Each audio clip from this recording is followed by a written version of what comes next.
V2. Θ mini. Esse termo aqui.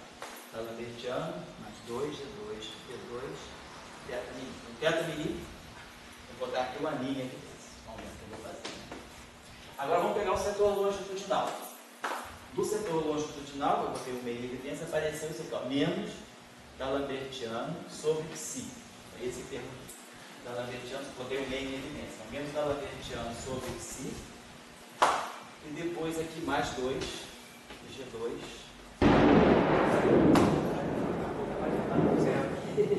Oi? Menos. Ah, é que eu botei o menos em evidência.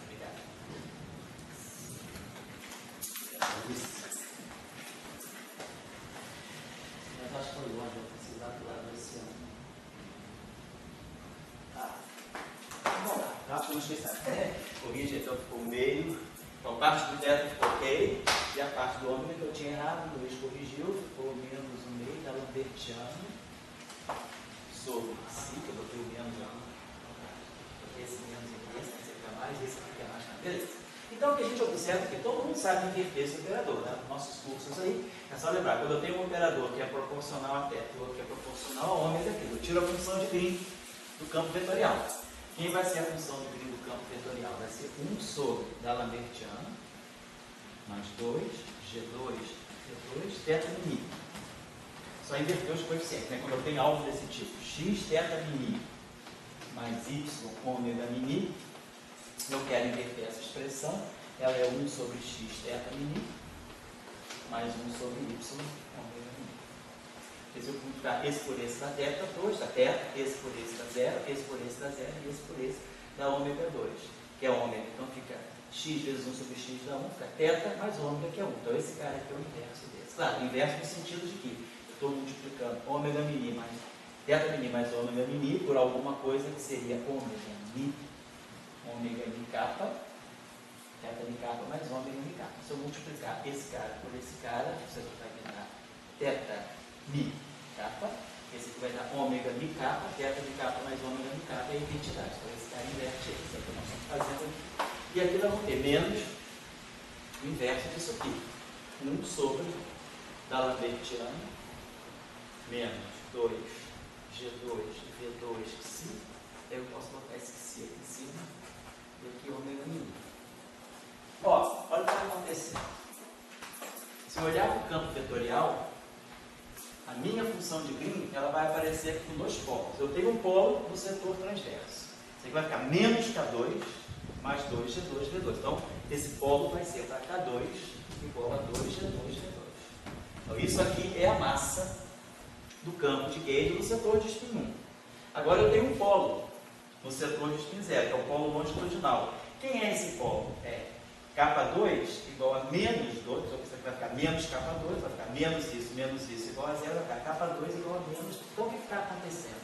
O polo que está localizado no setor longitudinal do campo de gauge é exatamente o mesmo polo que foi adquirido por aquele campo, é a mesma massa que foi adquirida pelo campo que seria o bóson de Goldstone. Então nós temos, no espectro aparecem 2 objetos sinistros. Aparece o bóson de Goldstone com uma massa completamente não física, que depende do parâmetro de gauge, mas no setor de bósons de gauge, esse setor aqui é o setor limpo, é o spin 1, é onde está o foco mesmo, quer dizer, está o campo de gauge massivo.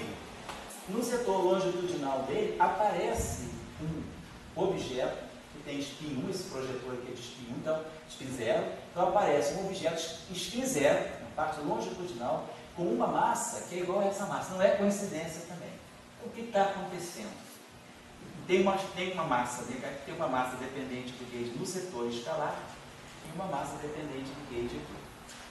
Fisicamente, isso vai dizer o seguinte, esse termo aqui, esse polo que está aqui corresponde a uma partícula não física, e esse polo que está aqui também corresponde a uma partícula não física. O que vai acontecer agora?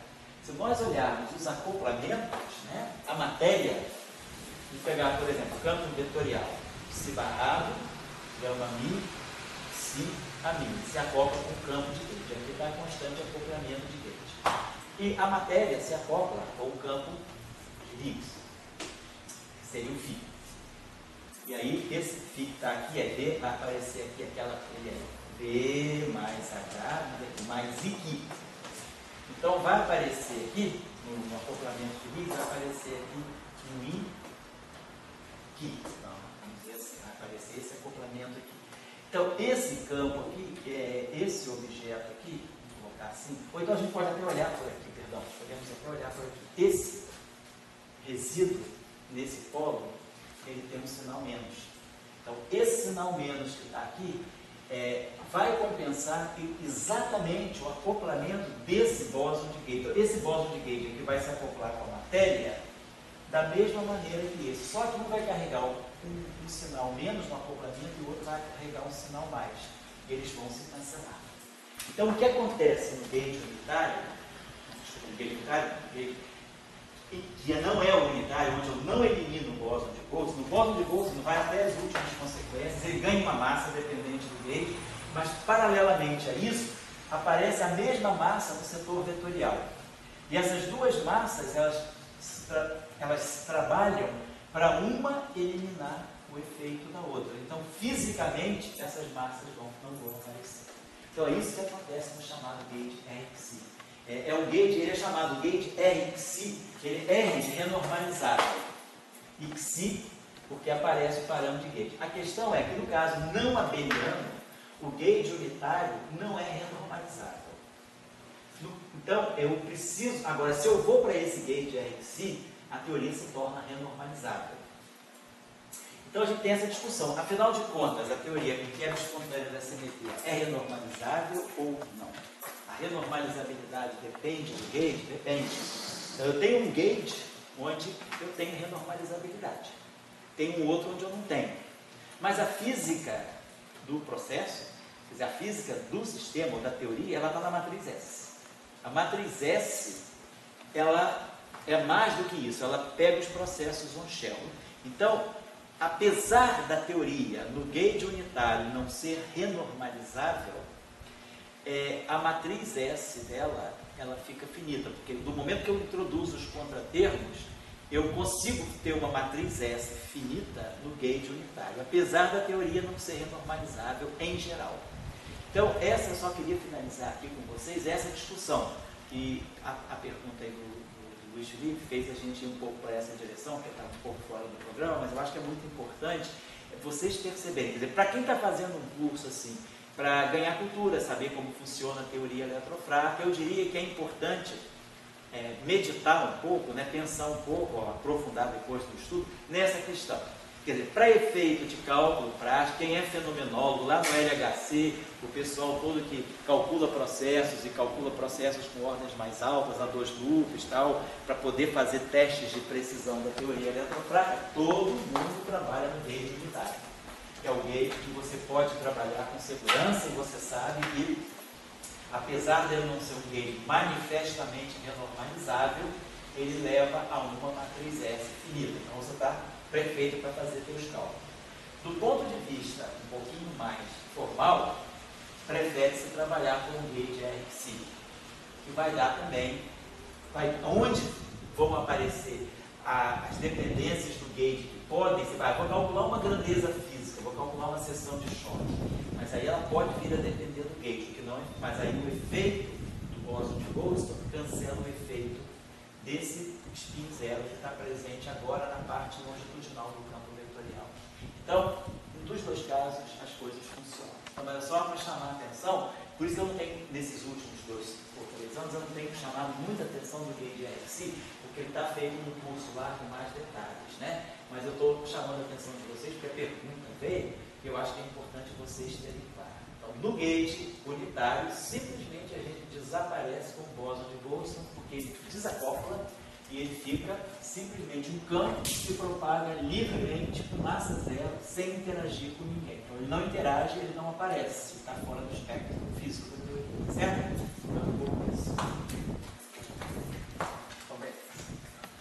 Então eu vou voltar aqui para onde a gente queria entrar aqui, são os vértices eletrofrágeis, a gente estava trabalhando na aula passada, dei para vocês a lista dos acoplamentos diretos entre os bósons de Gauge. e campo de Higgs. Agora nós vamos fazer só para dar para vocês, os vértices eletrofrágeis da matéria. A matéria é carregada, que são os leptons, quer dizer, a matéria, os leptons, os neutrinos e os quarks. Então, agora como ficam, então, quer dizer, as interações, vamos colocar assim. Na aula passada, então, nós tratamos as interações, né, dos bósons de gauge entre si e dos bósons de gauge com Higgs. Agora vamos tratar das interações da matéria. Então, a matéria para nós vai ser leptons, vamos dizer assim, os leptons carregados, né? Os neutrinos e os quarks. Vamos colocar assim, os neutrinos para nós têm massa zero, já sabe. Então o que a gente tem vai ser, claro, lembrando dos acoplamentos mínimos, os leptons se acoplam com os leptons left, né? Eles se acoplam lá com o setor SO2, com o setor 1. Os leptons right, eles são tanto quarks quanto leptons, né? Eles só se acoplam com o setor 1, porque eles são singletes de SO2.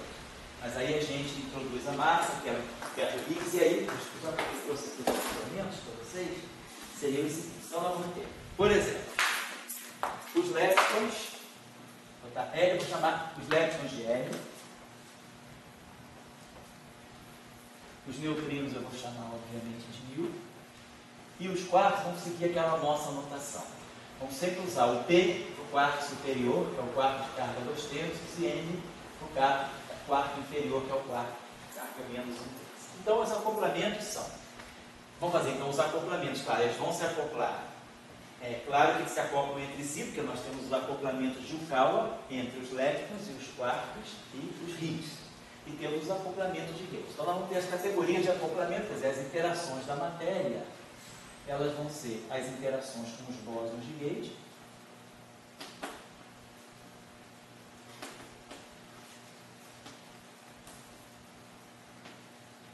São os bósons W mais menos, Z0 e fora.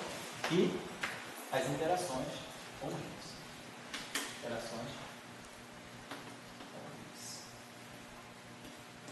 Né? Porque basicamente é isso. Só sobrou o H, a gente está trabalhando gauge unitário, nós só temos o H mesmo. Então a matéria vai poder interagir. E a matéria é quark, que nem a matéria de quarks, né? Ou a matéria eletrônica, férmions, não tem auto-interação renormalizada em 4 dimensões. Então, de fato, o modelo padrão, ela não dá nenhuma interação só entre os leptons entre si. O máximo que ela dá é os férmions interagindo com bósons de gauge e férmions interagindo com bósons de Higgs. Então, vamos botar os vértices que a gente tem aqui. Então, nós vamos ter lepton, vou botar essa linha, então, aqui eu vou ter um lepton, pode ser o elétron, muon, tal, não importa, trocando fótons. Então, esse aqui é o vértice puramente eletromagnético. É carga, carga e fóton. Então, esse vértice aqui é o vértice tradicional da eletrodinâmica, né? Menos e a carga eletromagnética e a matriz gama-mínima. Então, é o fator de vértice. Então, os leptons se acoplam com o fóton. Claro que os leptons, aqui, a carga desse lepton, a carga é a mesma, então eles vão se acoplar também, né? O vértice ali vai se acoplar com Z0. Tá? Com Z0. Então, lepton se acoplando com Z0. O acoplamento com o Z0, deixa eu pegar aqui,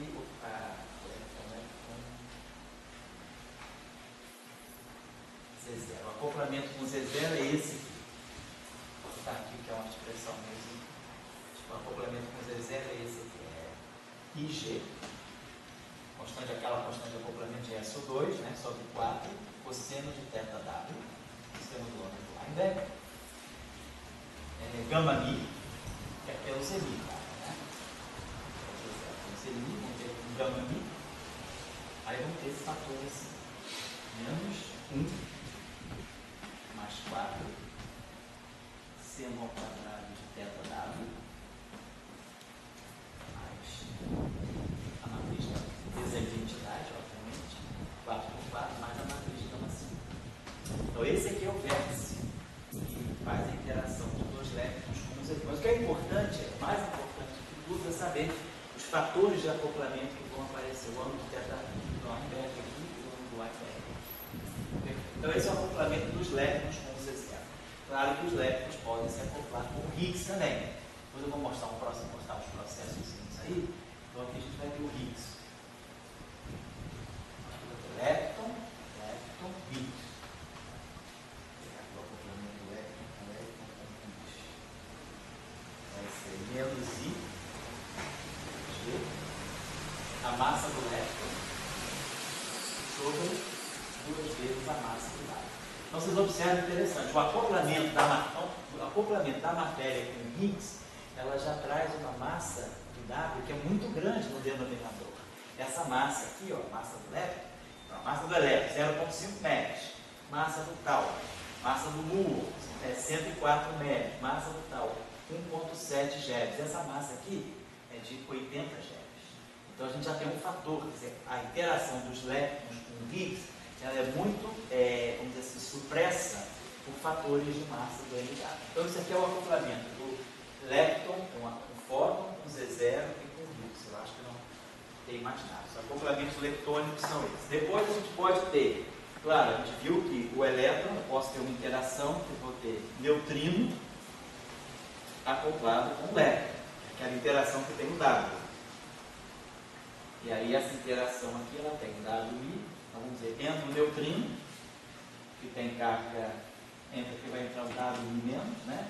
Neutrino, aqui vai sair um lepton com carga negativa. Então esse vértice aqui, ele é IG, sobre 2 raiz de 2, gama Mi, 1 menos gama C.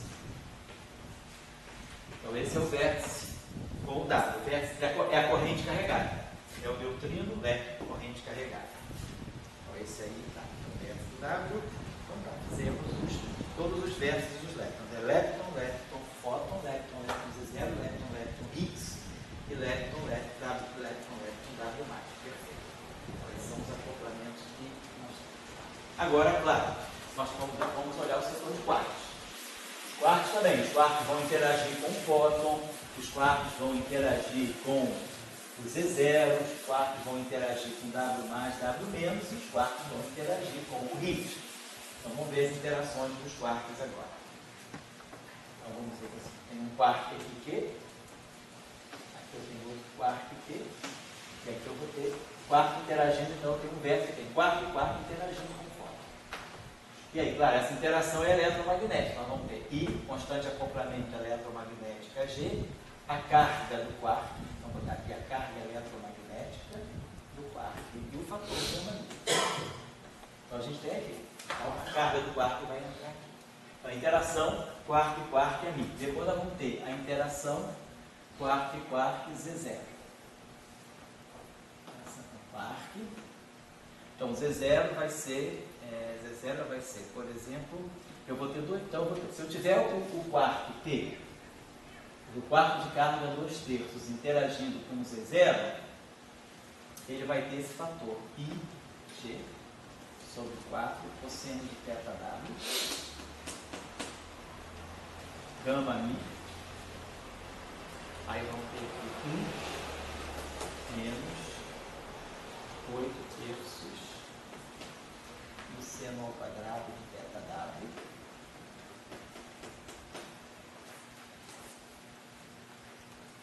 vezes a identidade, menos gama-C, esse é o fator de vértice. Então isso se for o quarto superior, o quarto que tem carga 2/3 interagindo. Depois eu posso ter uma interação que vai ser ela diferenciada. O quarto inferior, que é o quarto de carga menos 1/3, interagindo com o Z0. Essa interação aqui, ela é IG sobre 4 cosseno de θW também. Gama Mi. Aí eu vou ter aqui 1 mais 4/3 do seno ao quadrado de θW. Identidade mais gama C. Então esse é um acoplamento do quarto inferior com o Z. Quarto superior com o Z. E depois nós vamos ter o acoplamento que muda a carga, que é o acoplamento com W mais menos. Então nós vamos ter esse acoplamento aqui. Por exemplo, quarto T sai um quarto N, e aqui eu tenho um W menos.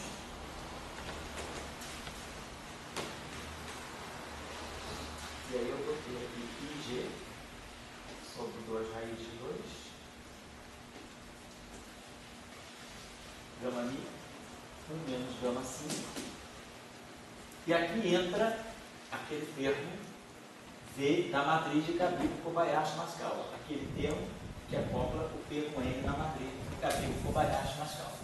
Então esse termo aqui é o elemento de matriz CKN.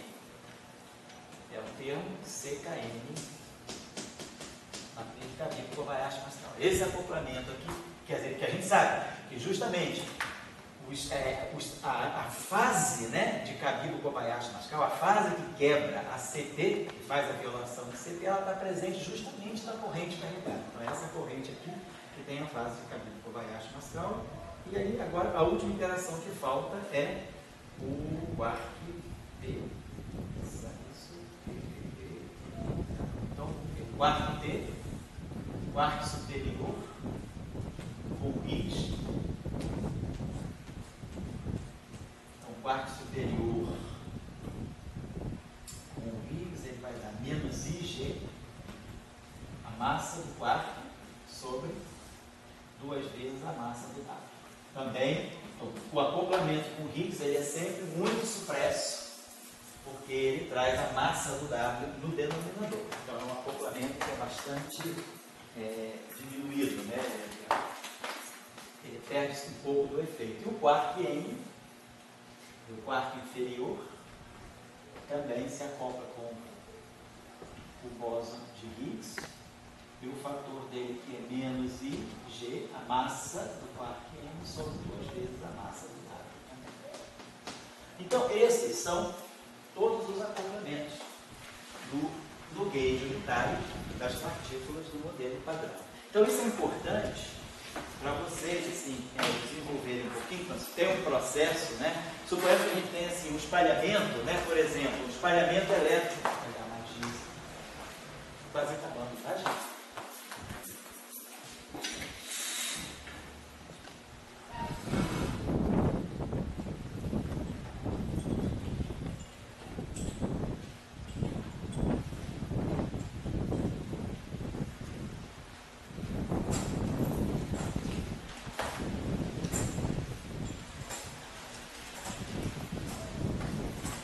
Então, esses são os versos. Por exemplo, quando eu tivesse um espalhamento, eu quisesse olhar um espalhamento elétron-elétron, tem um elétron entrando, tem um elétron aqui, um elétron. Claro, naquele o que a gente sabe é que o espalhamento elétron-elétron é feito pela troca de fóton. Entram 2 elétrons, trocam fóton e ele sai. Aqui na teoria eletrofrágil, agora eu posso ter o espalhamento elétron-elétron, claro, vai poder trocar fóton. 2 elétrons trocam fóton, eu tenho um elétron daqui, outro elétron aqui, eles trocam fóton. Interação eletromagnética, aqui vai aparecer um fator de carga elétrica e aqui vai aparecer um fator de carga elétrica. Esse gráfico aí, essa amplitude desse espalhamento é caracterizada pelo E2, que é a constante de estrutura fina. Porém, agora, se esses meus elétrons tiverem uma energia muito alta, eles começam, né, a poder excitar uma troca, por exemplo, de Higgs. Os elétrons se acoplam com Higgs, está aqui. Acoplamento. Acabei que eu apaguei ainda agora. Estava aqui o acoplamento, deixa eu colocar você no Higgs. O acoplamento do elétron com o Higgs. O acoplamento do elétron com o Higgs, então ele vai poder trocar Higgs. Olha lá. Então eu vou ter elétron trocando Higgs. Então, em vez de aparecer o fóton aqui, vai aparecer um bóson de Higgs. Então, eles vão trocar Higgs. Quando eles trocam, quando o elétron troca Higgs, ele vai trocar com esse fator. Cada vértice vai dar um fator G, então vai aparecer G2. Então isso aqui é a troca do fóton. A troca do Higgs.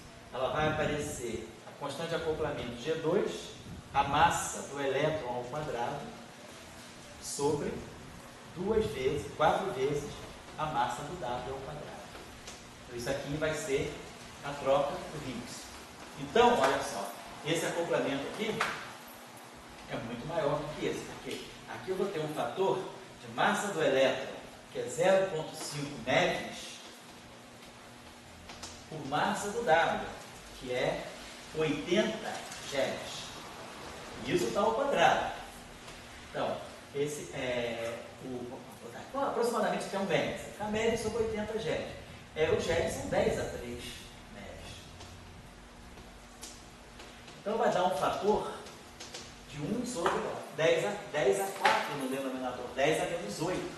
Então a interação entre dois elétrons por troca de Higgs, ela é muito mais fraca do que a interação eletromagnética. Então, claro que esse setor aqui, quer dizer, a interação eletro-eletro, ela é dominada pela troca de fótons. Mas eu posso também, claro, eu tenho precisão para agora captar também os efeitos do espalhamento eletro-eletro que são devidos à troca de Higgs.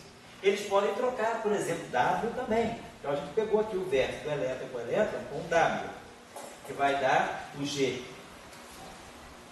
sobre 2 raiz de 2. Então, se eles trocarem um W daqui, um W daqui, ele vai dar um fator G2 sobre 8. E G2 já não é um fator tão menor do que E2. Então, no acoplamento do elétron, né? Quer dizer, aí, mas aqui ele teria, desculpa, com Z0, perdão, com Z0. Com Z0, teria, perdão, seria o acoplamento do elétron trocando Z0. O elétron trocando não fóton, mas trocando agora Z0. Então, trocando Z0, a constante de acoplamento que vai aparecer vai ser o G2 sobre um cosseno ao quadrado do ângulo de Weinberg. Então, que é um acoplamento razoavelmente comparado a esse. Então, isso que eu estou querendo chamar a atenção de vocês é para isso. Olhando esses versos, a gente já pode ter uma ideia da magnitude. Dado um processo, né, qual é a interação dominante? Quer dizer, a teoria eletrofrágil. Então, o elétron, a QED, o elétron só troca fóton. Mas agora a QED, ela é parte de uma interação mais completa. Ela é parte da interação eletrofrágil. Dois elétrons, eles não sabem se eles estão na QED ou na eletrofrágil. Eles trocam partículas que eles podem excitar. Então, a interação de dois elétrons, ela pode ser mediada pelo fóton, pode ser mediada pelo Higgs, pode ser mediada pelo Z0. Então, vai depender, quanto mais energia eu der para o meu elétron, mais energia, mais ele vai poder excitar, por exemplo, ele vai aumentar a troca dele com o Higgs, ele vai aumentar a seção de choque dele pela troca de Higgs ou pela troca de Z0. Se eu tiver a níveis de energia muito baixos, o fator dominante vai ser o fator da QED. Então, a gente tem que, eu só estou colocando isso aí para vocês terem ideia de todos os acoplamentos possíveis. Claro que numa teoria eletrofrágil, né, quer dizer, a escala de energia é de 10 a 2 GeV. Então eu preciso fornecer na faixa, né, de 100 GeV, acelerar um elétron até uma energia na faixa de 100 GeV. Então, a energia, né, quer dizer, MC2 gama. Eu quero que isso aqui seja na faixa de 100 GeV. Quero dar uma energia total ao elétron de 100 GeV. A massa do elétron aqui é 0,5 MeV. Isso aqui é 0,5, MC2 é 0, não dá, aproximadamente 1 MeV. Então o meu fator gama, GeV por MeV dá 10 a 3. Eu vou ter um fator gama de 10 a 5. Quer dizer, é alguma coisa muito relativista. Usando um fator gama, 1 sobre 1 menos V2 sobre C2, né, é aproximadamente 10 a 10. Eu tenho, uma velocidade que é praticamente próxima da velocidade da luz. Então, nesse nível de energia, a gente consegue que o elétron, quer dizer, consiga excitar, a gente já consegue trazer o bóson de Higgs e o Z0 para competir com a interação eletromagnética. Então, na teoria eletrofrágil, a gente já começa a perceber um elétron muito mais globalizado. Ele interage com o fóton, ele interage com o Z0, ele pode interagir com W+, e virar um neutrino. Eu posso ter esse espalhamento elétron aqui, neutrino, entra um elétron, sai o neutrino do elétron. E aí ele troca, ele emite aqui, entra um elétron, sai o W-. Esse W- aqui, por exemplo, pode se propagar, quanto eu vou ter, vai se propagar, se propaga, o propagador é o W+, aqui entra um elétron e aqui sai outro neutrino. Então eu posso ter elétron, elétron, indo neutrino, neutrino, mas trocando Ws. Só que a interação elétron-neutrino com troca de W tem um vértice, um fator de vértice que é pequeno, quer dizer, a troca de elétron, né? Com o neutrino trocando W, a gente vai ter esse propagador aqui do W. Esse propagador do W ele vai trazer 1 sobre a massa do W ao quadrado. Então isso vai puxar o processo muito para baixo. Por quê? Porque eu vou ter a interação elétron-elétron indo e neutrino-neutrino. É possível na teoria eletrofrágil. Basta que esses elétrons troquem W e eles se transformem em neutrino. Então tem esse espalhamento de elástico. Só que, além dos parâmetros de acoplamento aqui serem constantes de acoplamento pequenas, eu vou ter esse propagador do W, que carrega 1 sobre K2 menos MW ao quadrado. E isso aqui puxa, é um fator muito grande de massa no denominador, puxa o gráfico para baixo. E lembrando que depois a amplitude é o quadrado disso, a probabilidade é o quadrado disso. Então isso aqui vai ser mais atenuado ainda.